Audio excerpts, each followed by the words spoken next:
আমরা এখন এক্সক্লেমেটরি সেন্টেন্সের ন্যারেশন কেমনে করতে সেটা দেখব। তো এখানে এই জাতীয় সেন্টেন্স দ্বারা হর্ষ মানে আনন্দ, বিষাদ, ঘৃণা ইত্যাদি মনে ভাব প্রকাশ হয়।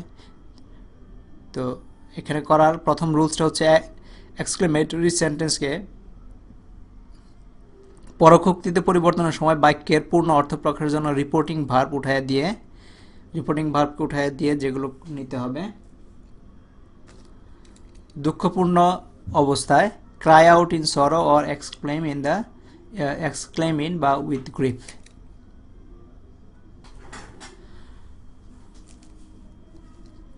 আনন্দ প্রকাশের জন্য এক্সক্লেম উইথ জয় বা ডিলাইট এই কথাটা দিতে হবে রিপোর্টিং ভার্বের পরিবর্তে। তারপর হচ্ছে বিদায় বুঝাইলে বিড, প্রতিজ্ঞা বুঝাইলে সোয়ার, শুভ ইচ্ছায় বুঝাইলে wish.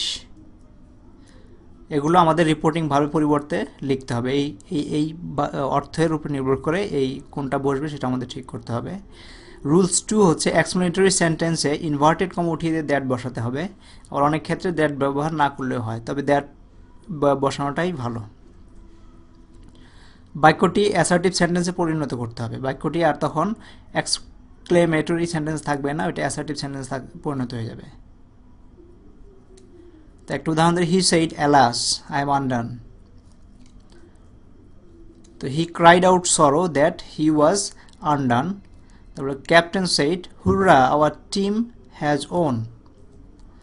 The captain exclaimed with joy that their team had won. He said goodbye my friend. He bade his friend goodbye. অথবা লিখতে পারি he bade goodbye his friends. The boy said thank you sir. তো এখানে the boy respectfully thanked his teacher.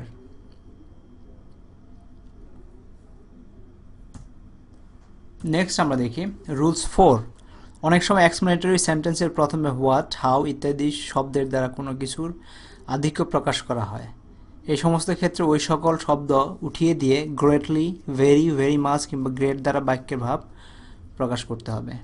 তো আমরা উদাহরণটা দেখি, you told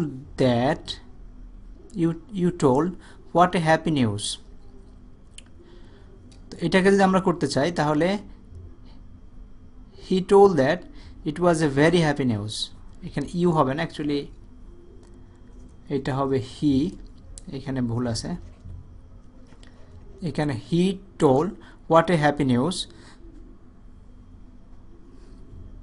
তো ইনডাইরেক্টলি করতে হলে he told that it was a very happy news। what চলে গেছে, it was a very, এটা বসে গেছে it was a very happy news। it was a very happy news। He said what a fool I am। তো এটাকে he exclaimed with grief that he was a great fool। what a fool এর পরিবর্তে he was a great fool ছিল। So এই video এখানে এই পর্যন্তই। Thank you very much.